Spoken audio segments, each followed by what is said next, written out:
This channel does not promote any violent, harmful, or illegal activities. All content provided by this channel is meant for an educational purpose only.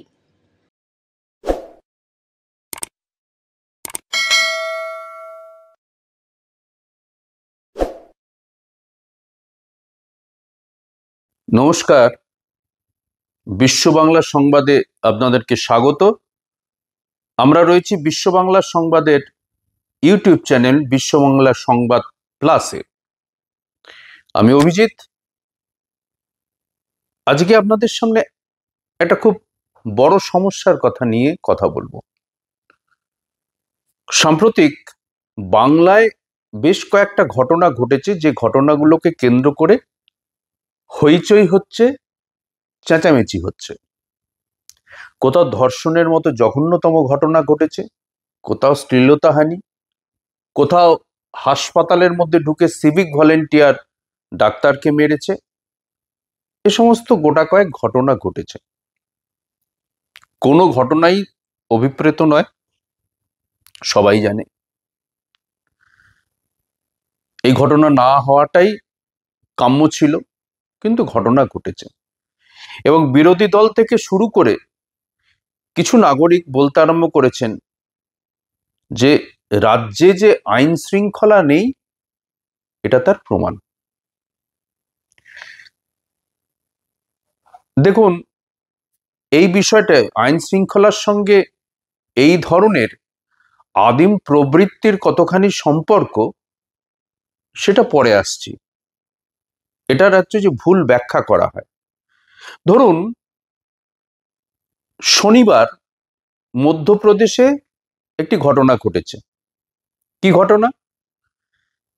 বিশ্বকাপ খেলতে এসছে মহিলা cricket দল, অস্ট্রেলিয়ার এক ক্রিকেটারের সঙ্গে শ্লীলতাহানির কাণ্ড ঘটিয়েছে মধ্যপ্রদেশের এক যুবক। এটা কি প্রমাণ করে?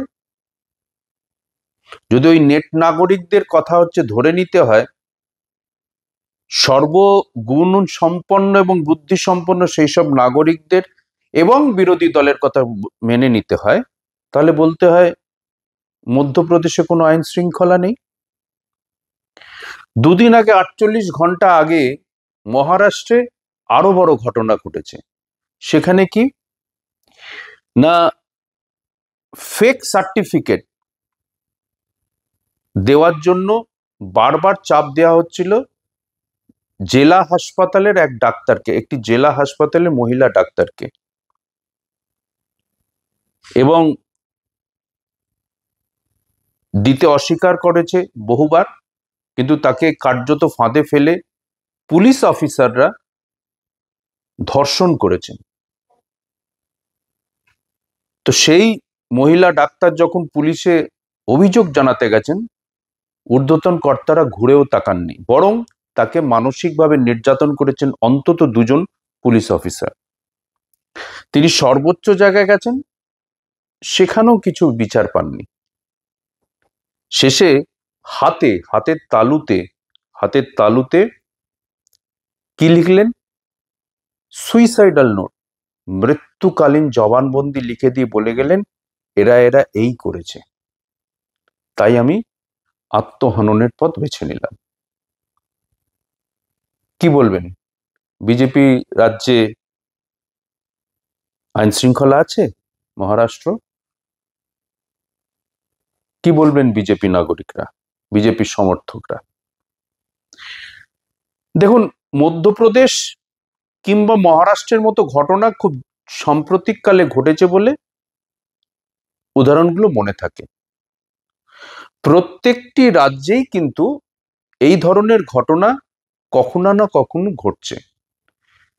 প্রশ্ন হচ্ছে এইখানেই যে এই ধরনের ঘটনার ক্ষেত্রে কিন্তু প্রশাসনের কার্যত কোনো হাত থাকে না। ধরুন, এটা তো সম্ভব নয়, কোনো প্রশাসন, কোনো রাজ্যে বিজেপি শাসন থাকতে পারে, কোথাও কংগ্রেস শাসন থাকতে পারে, কোথাও তৃণমূল থাকতে পারে, কোথাও আরজেডি থাকতে পারে, সেটা আলাদা বিষয়। কিন্তু কোথাও কোনো শ্লীলতাহানি, ধর্ষণের মতো ঘটনা ঘটছে, সেখানে অধিকাংশ ক্ষেত্রে, আমি আবারও কোট আনকোট বলছি, অধিকাংশ ক্ষেত্রে কিন্তু সরকারের করার কিছু থাকে না। ধরুন পাশাপাশি দুটো বাড়ি, সেইখানে যে একটি ধর্ষণের ঘটনা যদি ঘটে, এবারে আপনি বলতে পারেন যে পুলিশ কেন নেই, পুলিশ কেন ব্যবস্থা নিল না? প্রশ্ন সেটা নয়। যে প্রশ্নটা নাগরিকদের করার কথা বা যেখানে আঘাত করার কথা, প্রত্যেকটা সময় সেইখান থেকে নাগরিকরা সরে যান, সেই বিষয় নিয়ে কথা বলেন না, এড়িয়ে যান। প্রশ্নটা বিজেপি শাসনাধীন না তৃণমূল শাসনাধীন না কংগ্রেস শাসনাধীন বা কোনো যে এলাকার রাজনৈতিক দলের শাসনাধীন জায়গায় ঘটনা ঘটছে কিনা, সেটা বিষয় নয়। বিষয়টা এই ধরনের ঘটনা একটা আদিম প্রবৃত্তি। এইটা কারণ আমাদের ছেলে মেয়েদেরকে যেভাবে আমরা মানুষ করছি, যে পরিবেশের মধ্যে দিয়ে, যে শিক্ষা দিয়ে, আদৌ কি আমরা দিতে পাচ্ছি সেই শিক্ষাটা? শুধু ছেলে মেয়ে কেন, সমাজ কি দিতে পারছে? চারিদিকে এত প্রলোভন, এত বিজ্ঞাপন, এত ইত্যাদি ইত্যাদি মানুষের মাথার মধ্যে ভিড় করে রয়েছে। চাকরি নেই, কাজ নেই, বেকারত্ব, রাজনীতিতে বিনা ইনভেস্টমেন্টে উপার্জন করার হাতছানি, এসব নানা বিষয় রয়েছে। এখন এই বিষয়ের মাঝখানে দাঁড়িয়ে এই ধরনের ঘটনা যাতে না ঘটে, তার জন্য একটা ক্রমান্বয়ে কাজ করে যাওয়ার দরকার আছে। কি কাজ? অর্থাৎ এই শিক্ষাটা আমাদের স্কুল স্তর থেকে শেখানো উচিত। আমরা না প্রথমেই আমরা দুটো ছেলে আর মেয়ে, মহিলা পুরুষ আলাদা করে দিই, স্কুল থেকে আলাদা করে দিই। তারপর বাথরুমের লাইন থেকে আরম্ভ করে সমস্ত জায়গায় আমরা পুরুষ এবং মহিলা, বাসের সিট থেকে আরম্ভ করে পুরুষ ও মহিলা, আমরা ভাগ করতে ভালোবাসি। আমরা জোড়া লাগানোর চাইতে ভাগ করতে ভালোবাসি। একটা ছেলে যদি চাকরি না পায় তাকে বলা হয় বেকার, একটি মেয়ে চাকরি না পেলে তাকে কিন্তু বেকার বলা হয় না। বাস্তব এটা। একটি মেয়েকে যে বলা হয় যে বিয়েটাই করতে হবে, না করলে তার জীবনের কোনো ভবিষ্যৎ নেই। একটি ছেলেকে কিন্তু এইভাবে অভিহিত করা হয় না। এইটা যে আমাদের চিন্তাধারা বেড়ে ওঠা, সবকিছুর মাঝখানে এই মানসিকতাটা দাঁড়িয়ে আছে। আর এই সমস্ত মিলিয়েই কিন্তু এই প্রবৃত্তিগুলো তৈরি হয়, আশপাশ থেকে তৈরি হয় সব রকম। এর পেছনে যে নানা দিকের যে হাতছানি থাকে, সাংস্কৃতিক থাকে, দেশীয় থাকে, বিদেশের থাকে। আজকের সব থেকে বড় মিডিয়া যে সোশ্যাল মিডিয়া, সিনেমা, এতগুলো রয়েছে, সেখানে নানা রকমের হাতছানি মানুষকে মানে লালায়িত করছে। এই জায়গায় দাঁড়িয়ে ভারতবর্ষের শিক্ষাটা যে পর্যায়ে নিয়ে যাওয়ার কথা, আমরা নিয়ে যেতে পারিনি। এখানে শিক্ষাই পায় না অর্ধেক মানুষ, ফলে এই ধরনের ঘটনা ঘটছে। এবারে প্রশ্নটা যে রাজ্যে ঘটছে সে রাজ্যের যে প্রশাসন, তারা কত কড়া ব্যবস্থা নিচ্ছে। দেখুন, আরজি করে যখন ঘটনা ঘটছে, 48 ঘন্টার মধ্যে দোষীকে অ্যারেস্ট করেছে রাজ্য সরকারের পুলিশ, এবং সিবিআইও সেখানে সিলমোহর দিয়ে বলেছে রাজ্য যাকে অ্যারেস্ট করেছিল সেই আসল অপরাধী। এরপর যারা এদিক ওদিককার বিপ্লবীরা রয়েছে, তারা বলেছে যে এরা নয়, আরো অনেকে জড়িত রয়েছে, প্রমাণ করুক। তারাই ডেকে এনেছিল, সাদরে আমন্ত্রণ করে ডেকে এনেছিল সিবিআই কে। সিবিআই অন্য কোনো নাম বলছে না। বাকি যারা অ্যারেস্ট হয়েছে সব দুর্নীতি ইত্যাদির কারণে, বলছে না। সুতরাং আপনাকে তো তদন্ত মানতে হবে, আপনাকে তো আদালত মানতে হবে। তো এখানে প্রশ্ন যে একটা ঘটনা ঘটেছে, দুর্ভাগ্যজনক ঘটনা, প্রশাসন কত তাড়াতাড়ি যে দায়িত্ব নিচ্ছে, পদক্ষেপ করছে। উলুবেড়িয়ার ক্ষেত্রেও হয়েছে।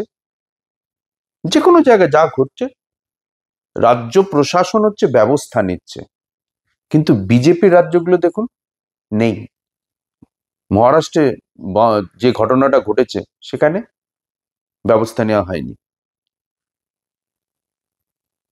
খালি শুধু হচ্ছে যে তাকে পদ থেকে আপাতত সরিয়ে দিয়েছে। মধ্যপ্রদেশে এখনো ধরতে পারেনি। বিজেপি রাজ্যগুলোতে দেখুন আড়াল করা। আর একটা নতুন স্টাইল এসেছে এসব উত্তরপ্রদেশের যোগীর, মুখ্যমন্ত্রী যোগীর কাছ থেকে লোকে শিখেছে, এসব এনকাউন্টার করে দেয়। এনকাউন্টার হচ্ছে আর একটা হচ্ছে জালিয়াতি। এনকাউন্টার, অভিযুক্তকে ধরে এনকাউন্টার করে দিয়ে বলে দেওয়া হলো যে আমরা মেরে ফেলেছি, পালিয়ে যাচ্ছিল।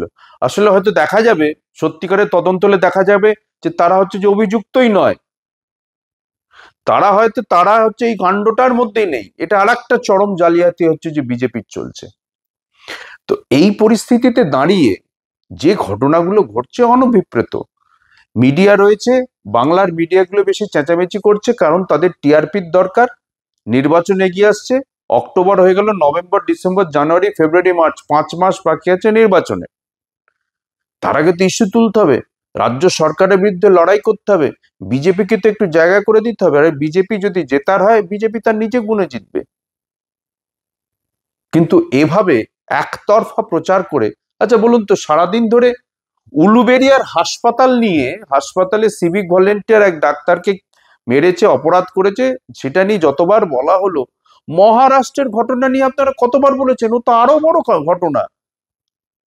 মহারাষ্ট্রের ঘটনা নিয়ে কতবার বলেছেন।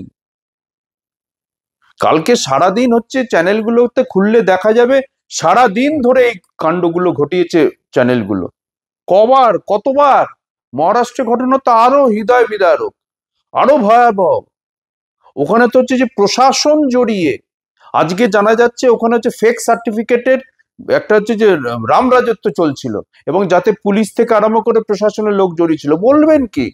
যারা বড় বড় বিজেপির হয়ে কথা বলছেন তারা জবাব দিন, বলুন, জবাব দিন।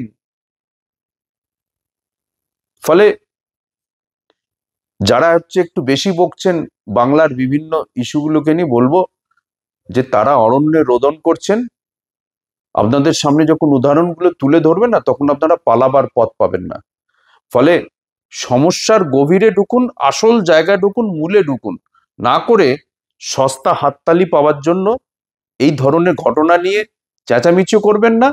আর ওই মিডিয়াগুলোকে বলবো, আপনাদের টিআরপির ছেলায় এগুলো বন্ধ করুন। আরে ভবিষ্যৎ প্রজন্মকে তো জবাব দিতে হবে। দেখতে থাকুন, পড়তে থাকুন বিশ্ব বাংলা সংবাদ, এবং দেখতে থাকুন বিশ্ব বাংলা সংবাদ plus. This channel does not promote any violent, harmful, or illegal activities. All content provided by this channel is meant for an educational purpose only.